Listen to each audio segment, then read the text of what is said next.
Virology: why are some viruses permanent? Why can't the immune system track down every last genetic trace and destroy it in the body? Not just why but how? What I mean is stuff like HPV, Varicella, Chickenpox, and EBV, and do these viruses stay in the body? I think I read before that the physical virus unit doesn't stay in the body, but after the first infection the genome/DNA for such virus is now integrated with yours and replicates anyway. Only normally the genes are not expressed enough for symptoms or for cells to begin producing full viruses. Maybe I'm very interested in this subject. Virologist here. I earned my PhD about a decade ago studying the mechanisms involved in herpes virus latency.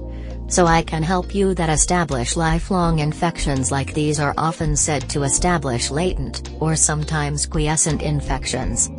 You can think of them as having two distinct types of infections: the acute infection where the virus is actively replicating, and the latent infection where the virus is simply hanging out somewhere in the body. The simple way to think about it: the virus can be active, or can start with basic descriptions of these two states, without focusing on any specific virus, and then move on to the transition between these. Acute infection, active, is essentially exactly what you would expect. The virus enters the body somehow, attaches to receptors on certain cells, and enters the cell. From there, viruses have many different strategies depending on their specific biology. But in general the virus will hijack the host cell and turn the cell into a factory. Meant to do three main things: replicate the viral genome, synthesize viral proteins, and assemble new virus particles, called virions. From there, new virions exit the cell, either by a process called budding, or explode out all at once by completely destroying the host cell. These new virions go on to infect surrounding cells. Hence, infection. The immune system of the host obviously intercedes as best it can, at practically every stage of the infection, but the defenses aren't always sufficient, for many reasons, and that's the field of immunology. Specifically host pathogen interactions. Not my viruses have only this one state. Others, like the ones you've listed, can transition to a state of dormancy, which I'll just call latency from here on out.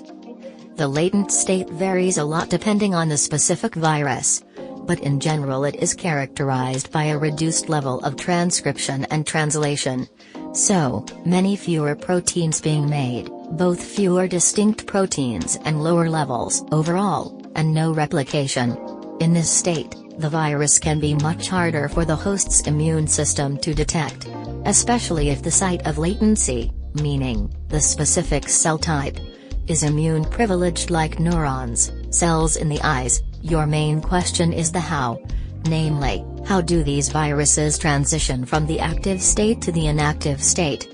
And if you think about it for a minute, how they come back out. This depends on the specific virus, was exactly what I studied. And we still don't know all of the details of many of these mechanisms, but I can make some broad generalizations. For larger DNA viruses like the herpes viruses that you've mentioned, Varicella and EBV are herpes viruses, as is simplex 1 and 2, cytomegalovirus, and a few others. The viral DNA establishes latency as a standalone piece of DNA called an episome. You can kind of think of it like you would a plasmid in a bacteria. For herpes viruses specifically, this episome becomes associated with the host cell chromatin, repressing the acute genes and basically chilling out until it is time to wake up. For the alpha herpes viruses, HSV1, HSV2, VZV, the latent cell types are neuronal cells, usually in the peripheral nervous system. For beta and gamma herpes viruses, the latent cell types are immune cells, so this is one broad mechanism. The virus shuts itself down in the host cell, usually in a different cell type than those where the active infections take other, which you've also mentioned with, and other retroviruses, involved the viral genomic material integrating into the host genome. These viruses actually have RNA as their genetic material and have the unique ability to convert their RNA to DNA. This is reverse transcriptase, first described in the late 1970s by David Baltimore, a discovery eventually awarded the Nobel Prize. These viruses have another enzyme called integrase which allows the DNA to insert itself into the host genome. This not only serves as a reservoir of viral genetic material from which the virus can reactivate later, but it means that whenever these cells proliferate, all progeny will also have the retrovirus as part of their genome. In fact, the latest estimate suggests that as much as 8% of the human genome is of retroviral origin.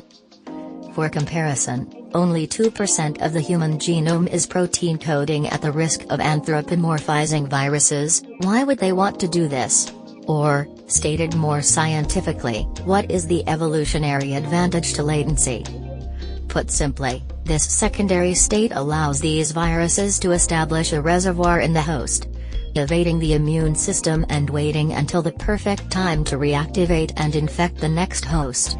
This strategy has proven quite Dr. Viruses enter into a state of latency by shutting down the majority of the genes that allow them to hijack the host cell as part of their acute infection.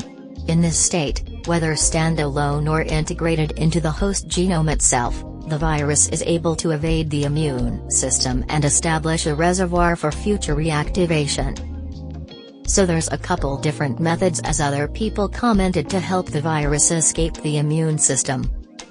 Another is what you mentioned, that some retroviruses will use ligase enzymes to integrate their genetic code into your genomic DNA and lay dormant. The immune system is made up of cells, and those cells can't exactly go into other cells to check their DNA. So they rely on detecting the presence of foreign proteins on the surface of the cell to know if the cell is infected and should be killed. If the virus is designed not to actively propagate in all cells right away, the cells that have the viral DNA but aren't making the viral proteins will not be killed in the immune response sense. In any way the body can detect, they look perfectly healthy and uninfected.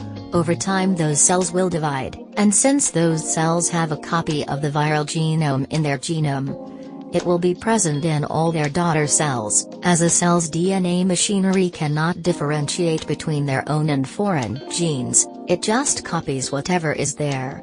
Then, at some point, one or more of those cells might activate some new genes for some reason, like needing to repair after an injury, or due to stress or another infection, and will activate the viral genes, creating a whole new infection. Viruses can hide inside places your immune system won't touch, like your spine. In the case of the virus targets your immune system itself. This of course is a very simple explanation, but that's basically the gist of it. The immune system is pretty destructive. It just kills infected cells indiscriminately, and can do a lot of damage to your body in the process. A lot of symptoms from diseases aren't necessarily just from the virus itself. It's from the damage your immune system does to your body purging the virus. When it comes to these immune-privileged areas, the reason they don't get touched is because they're too important to allow to get damaged. In the case of the nervous system and brain, obviously damage to those would be catastrophic, and your body cannot heal from it, due to how those cells work. Testicles, obviously, because they're part of reproduction, so of course anything that damaged them would lose out in the genetic lottery. Same with around the placenta with pregnant women. Anything that would damage that would end the pregnancy, so another genetic lottery. Law size are a little less important nowadays, but I'm sure you can imagine back in the early days of human evolution, sight was everything. So yeah, any virus that goes into these areas will largely be safe, because your immune system won't go there as to not risk damage to vital systems. Is complicated.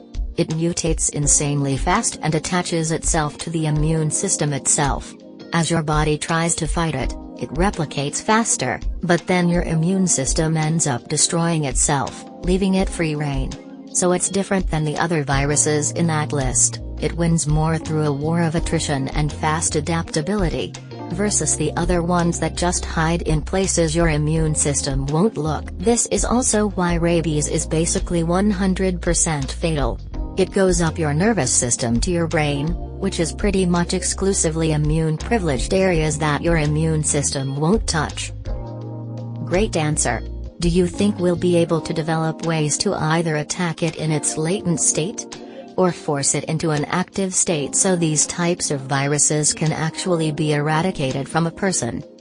I get cold sores very infrequently, maybe one a year or less, usually when I'm stressed. It's not really an issue, but I do always worry about passing it to someone else, especially in a worse location than on the mouth. Would love to not have that worry anymore. Just to add to this, as it's pretty much bang on, there are some systems of the body that are pretty much eyes and testicles. For example, Ebola remained in patients who have recovered for quite a while and could potentially infect others. We have seen that Ebola virus can sequester itself within the eyeball, which is immune-privileged. There are people who have had enough Ebola within their eyeball to make it change, but when a virus integrates into the genome, it does so in order to escape immune surveillance. It does not express any of its genes, and so there is no indication that the virus exists. The DNA that is integrated is called a provirus, and has certain structures that are characteristic of such things. They can be detected by scientists using DNA sequencing. But the immune system really has no way to tell that they are inside any particular cell. The provirus can be reactivated under certain conditions of stress. Which is why you can have a cold sore reactivating and infection when your skin is exposed to a lot of ultraviolet light. The mechanisms that are responsible for certain types of DNA repair are what reactivate those proviruses. Sometimes, a provirus is integrated into the genome of germ cells, and can be inherited in an organism's progeny. Some of these have been with us for millions of years, and are used as markers to trace certain evolutionary lineages. There is a proviral sequence called the VL30, a virus-like sequence measuring 30 units of dinner kind, maybe its length, which exists in rodents, and can show that certain rodent species share a common ancestor because of its presence in those species, while its absence in other species show that those are creatures which are descended from ancestors that had diverged from the lineage before the virus became integrated. A similar provirus exists in primates, and is called the SV40. I think, for kinds of long-standing viral sequences are generally damaged so they do not reactivate and form the viruses under any circumstances. Although the DNA sequences that allow it to integrate can sometimes let them jump around to different locations within that genome, resulting in the inactivation of certain genes or modification of those genes. In some cases, an active virus or migrating provirus that integrates into the middle of a gene might interrupt it in such a way that the protein encoded by that gene will lose portions that are functional. There are certain types of cancer which seem to be caused by the interruption of growth regulatory genes, making them express proteins that are always in the active mode, stimulating a cell to continue dividing even without the presence of growth hormones. The problem is that to attack a latent virus is to attack otherwise perfectly healthy body cells. In the case of retroviruses, you'd basically have to wipe out the entire system those cells instance. It is technically possible to put a patient in remission, for all intents and purposes, curing them, by performing stem cell transplants to replace their immune system. It's apparently happened a few times with plus leukemia, and ideal for forcing a latent virus to go into an active state. It's not actual virions in the host cells, but DNA. All that exits the cell is virions assembled by that DNA's transcription. You can destroy those virions all you want, but without destroying the host cell, you can't stop them being made. Which is a problem when the host cell is, for instance, a neuron. Thanks, that means a great deal. On my other screen, I'm currently editing my 130k plus word science fiction novel which, not coincidentally, has a great deal to do with me, and I'll send you to my blog where I write a lot more. Though not strictly on science, and maybe I can put this out here as a first feeler. I have had the idea of writing a non-fiction book on the world of viruses. They have so many insane stories like these. This latency thing barely scratches the real quick. Because I've gotten a few requests for my blog and it is easier to post it here. So cured Ebola could be an STD? It's not that it's a new idea that these things happen. Just I don't know the details, and that's fairly interesting. The cures were not only due to a complete bone marrow transplant but a bone marrow that was lacking in one of the proteins that the uses for entering the human cells. The hosts still have the locked away in their organs, but it doesn't go in the new blood cells. They still have replicating in the non-blood organs, meaning that their cerebrospinal fluid could still transmit, and they might still develop symptoms like related dementia later in life. So it's not a cure per se, but a permanent patch to the main problem, from which is the immune depression.